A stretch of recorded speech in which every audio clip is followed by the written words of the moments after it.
Hello दोस्तों, नमस्कार। SM किसी चैनल में मैं आप सभी लोगों का दिल से बहुत बहुत स्वागत करता हूं। दोस्तों, इस वीडियो में हम लोग बात करने वाले आज के दिन सबसे ज़्यादा जो इम्पोर्टेंट न्यूज़ थी एंड वो थी सुप्रीम कोर्ट से रिलेटेड। यस दोस्तों, सुप्रीम कोर्ट में बहुत सारे इश्यूज़ हम लोग को जाते हुए देखने को मिल रहे हैं। जैसे कि आप लोगों को पता है मोरेटोरियम से रिलेटेड, उसी के साथ साथ जो इंटरेस्ट की बात आ रही है, इंटरेस्ट वेव करने से रिलेटेड, इंटरेस्ट ऑन इंटरेस्ट से रिलेटेड, पेनल्टी से रिलेटेड, बहुत सारी चीज़ें हम लोग को यहाँ पे देखने को मिल रही है। मोरेटोरियम वापस एक्सटेंड करने से रिलेटेड।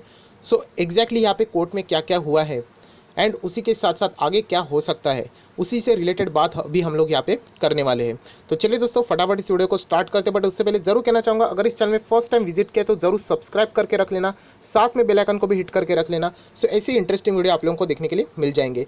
दोस्तों, नोटिफिकेशन का इशू चल रहा है, मुझे पता है, इसीलिए अभी तक मैंने 3 वीडियोज़ आपके लिए यहाँ पे बना के रखे हैं, आप लोग देख सकते हो। एंड तीनों वीडियो की लिंक आप लोगों को डिस्क्रिप्शन बॉक्स में मिल जाएगी। नोटिफिकेशन आप तक नहीं पहुंच रही, इसलिए ये इशू हो रहा है, इसलिए मुझे थोड़ा सा इंट्रोडक्शन में बताना पड़ता है।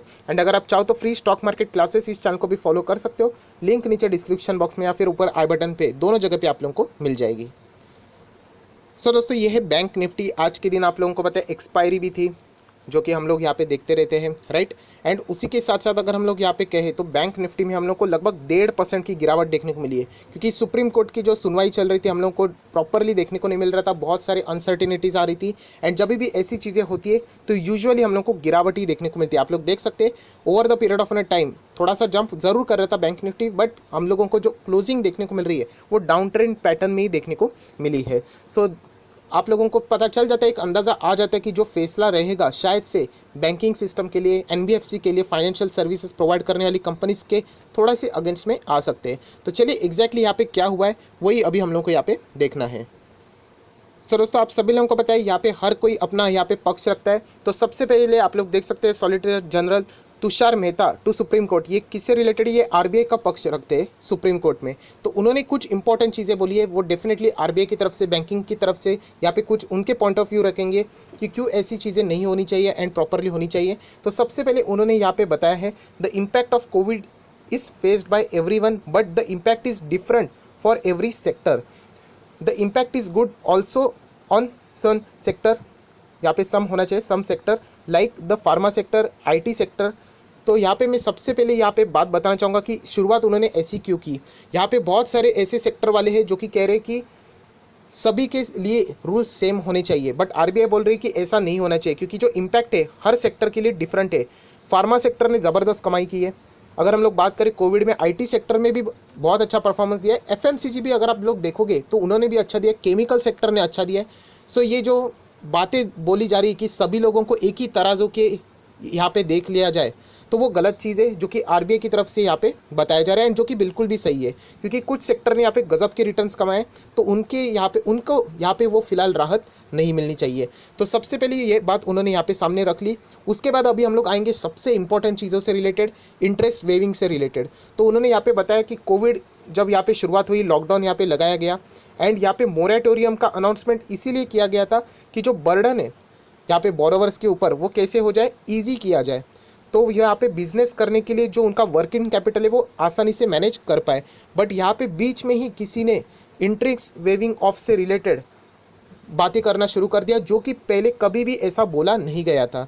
तो ये सबसे पहली बात उन्होंने यहाँ पे बता दी। एंड यहाँ पे आरबीआई का पक्ष रखते हुए उन्होंने सेम कहा था कि जिन लोगों को स्ट्रेस हो रहा है, यहाँ पे प्रॉब्लम हो रही है, उनको ये बेनिफिट मिलना चाहिए, बट जो लोग डिफ़ॉल्टर्स है, विलफुल डिफ़ॉल्टर्स हम लोग ऐसे भी बोल सकते हैं, उनको ये बेनिफिट नहीं मिलना चाहिए। इसीलिए हम लोगों ने ये मोरेटोरियम लाया है। बट एक बात याद रखना कि जब भी हम लोगों ने ये चीज़ लाई थी, the idea was not to waive off interest, ये पहले से ही बताया गया था कि ऐसा नहीं होने वाला है, बीच में ही इससे रिलेटेड बात यहाँ पे शुरुआत कर दी गई थी।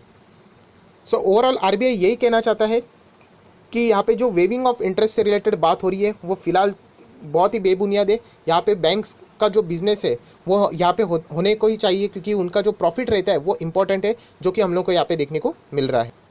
सो दोस्तों, यहाँ पे सुप्रीम कोर्ट की ऑब्जर्वेशन है, जहाँ पे हम लोगों ने जस्टिस रेड्डी ने कुछ यहाँ पे इंपॉर्टेंट पॉइंट्स बताए हैं, जो कि आरबीआई को इससे रिलेटेड क्लैरिफिकेशन मांगा है कि एक चीज़ आप लोग पकड़ के बोलिए। जैसे कि अगर हम लोग यहाँ पे बात करें, मोरेटोरियम भी आप दे रहे हो एंड उसी के साथ साथ पीनल इंटरेस्ट भी लगा रहे हो, तो moratorium and penal interest can not go together, एक चीज़ होनी चाहिए। मतलब आप लोग एक्सटेंशन भी दे रहे हो एंड उस एक्सटेंशन में वो पीनल इंटरेस्ट भी जोड़ रहे हो। तो इसीलिए इससे रिलेटेड जो क्लैरिफिकेशन है आरबीआई की तरफ से मांगा गया है यहाँ पे सुप्रीम कोर्ट की ओर से, जहाँ पे जस्टिस रेड्डी ने ज़बरदस्त पॉइंट यहाँ पे सामने रख लिया है। तो इससे रिलेटेड क्लैरिफिकेशन मतलब ये अगली हियरिंग में हम लोगों को आरबीआई की तरफ से जो पक्षपात यहाँ पे रखते हैं मिस्टर तुषार मेहता, वो यहाँ पे आगे दे सकते हैं। दोस्तों उसके बाद अगर हम लोग यहाँ पे बात करें, जस्टिस भूषण, उन्होंने यहाँ पे एक ज़बरदस्त पॉइंट यहाँ पे रखा है जो कि आप लोग पढ़ोगे तो बोरोवर्स के लिए बहुत ही राहत वाली बात है, बट एनबीएफसी बैंकिंग का जो बिजनेस करने वाले हैं उनके लिए बहुत ही ख़राब ये बात हो सकती है। आप लोग पढ़ सकते हो, no account should be declared NPA for 2 months and the bank should not take action against the borrower which is correct, we have to protect them. मतलब क्लियर कट यहाँ पे बताया गया है कि 31 अगस्त अभी ये ख़त्म हो चुका है, मोरेटोरियम ख़त्म हो चुका है, इसके बाद सब कुछ नॉर्मल होना चाहिए, ऐसा बैंकिंग का कहना है।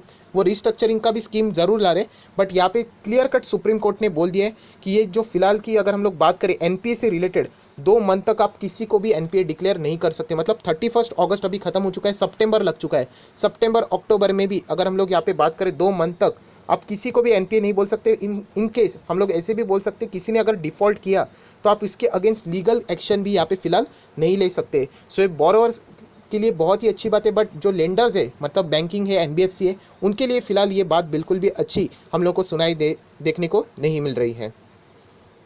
और दोस्तों ये एनपीए से रिलेटेड बात कब से हो रही है? 31 अगस्त 2020 तक जिनके अकाउंट्स एनपीए नहीं है उन्हीं से रिलेटेड ये सारी चीज़ें हैं कि उनको आगे जाके फ़िलहाल तो 2 महीने तक यहाँ पे एनपीए वो डिक्लेयर यहाँ पे नहीं कर सकते।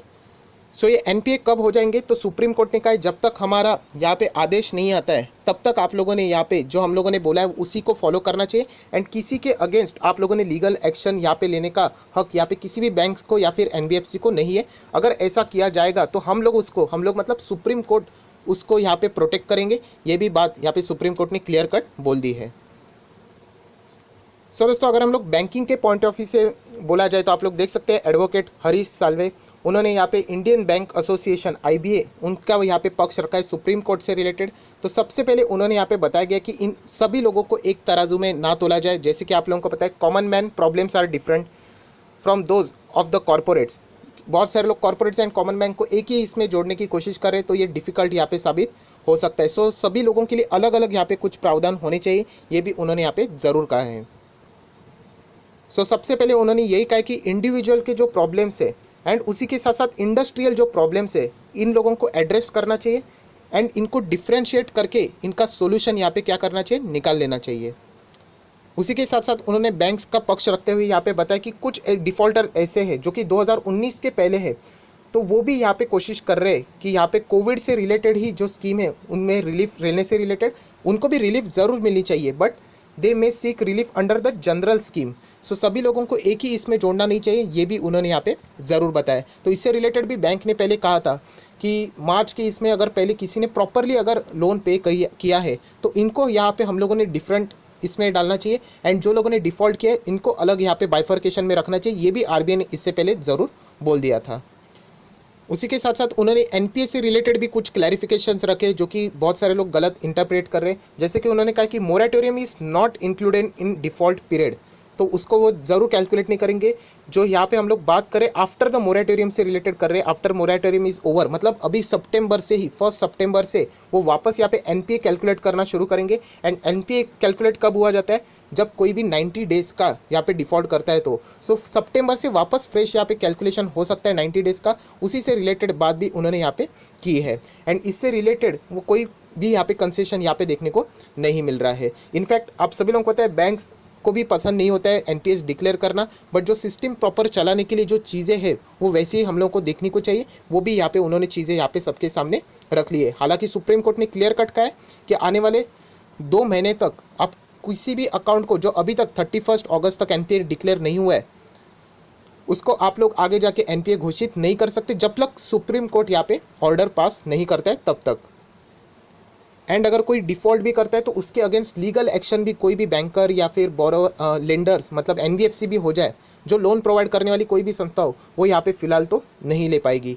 सो ये बहुत ही ज़्यादा हम लोग को पेचीदा ये आज का भी मैटर यहाँ पे देखने को मिला है। इंटरेस्ट वेविंग से रिलेटेड फ़िलहाल तो हम लोगों को एज सच कोई भी ठोस कदम देखने को यहाँ पे फिलहाल नहीं मिला है। हालांकि बैंक ज़रूर कोशिश कर रही है इंटरेस्ट वेविंग से रिलेटेड यहाँ पे बीच का रास्ता निकाला जाए। अगर इंटरेस्ट वेविंग से रिलेटेड अगर कोई भी डिसीजन अगर बैंक्स के खिलाफ जाता है सो डेफिनेटली ये बैंक के लिए अच्छी बात नहीं रहेगी, क्योंकि उनके प्रॉफिटेबिलिटी के ऊपर, बैलेंस शीट के ऊपर बहुत ही ज़बरदस्त बुरा इंपैक्ट पड़ सकता है। सो फिलहाल आज के लिए ये इतना ही इंपॉर्टेंट चीज़ें हम लोग को यहाँ पे देखने को मिली।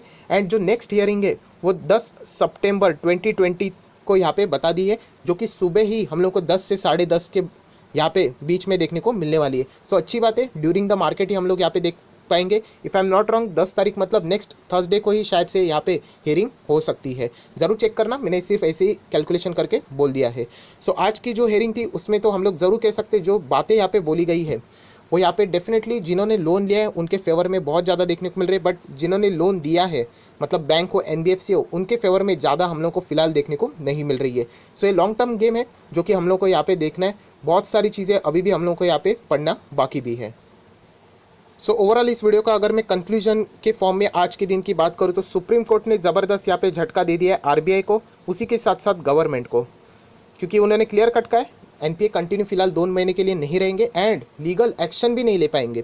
सो ये बहुत ही बड़ा झटका है, हम लोग ज़रूर यहाँ पे कह सकते हैं। अभी देख लेते हैं 10 तारीख को यहाँ पे क्या होता है। इंटरेस्ट वेविंग ऑफ से रिलेटेड भी अगर बैंक को राहत मिल जाती है, मतलब जैसे बैंक यहाँ पे बोल रहे हैं अगर वैसे ही हो जाता है या फिर कोई बीच का इंटरमीडियरी रास्ता भी निकाला जाता है तो भी बैंक्स के लिए अच्छी बात रहेगी, वरना बैंक्स का टिकना मतलब बहुत ही ज़्यादा मुश्किल हो सकता है। ये मैं खुद नहीं बोल रहा हूँ, ऑब्वियसली मैं इतना बड़ा एक्सपर्ट नहीं, बट शक्तिकांता दास जी ने ही बोला था कि बैंक्स को भारी भरकम लॉस के साथ गुजारना वहाँ पे पड़ सकता है। सो देख लेते हैं 10 तारीख को यहाँ पे सुप्रीम कोर्ट से रिलेटेड ये जो केस है वो आगे किस मोड पे यहाँ पे चला जाता है। सो आई आशा करता हूँ ये डिफिकल्ट टॉपिक था थोड़ा सा, यहाँ पे आपको ये अच्छा लगा होगा। जितना हो सके मैंने शॉर्टर पीरियड में यहाँ पे बताने की कोशिश की है।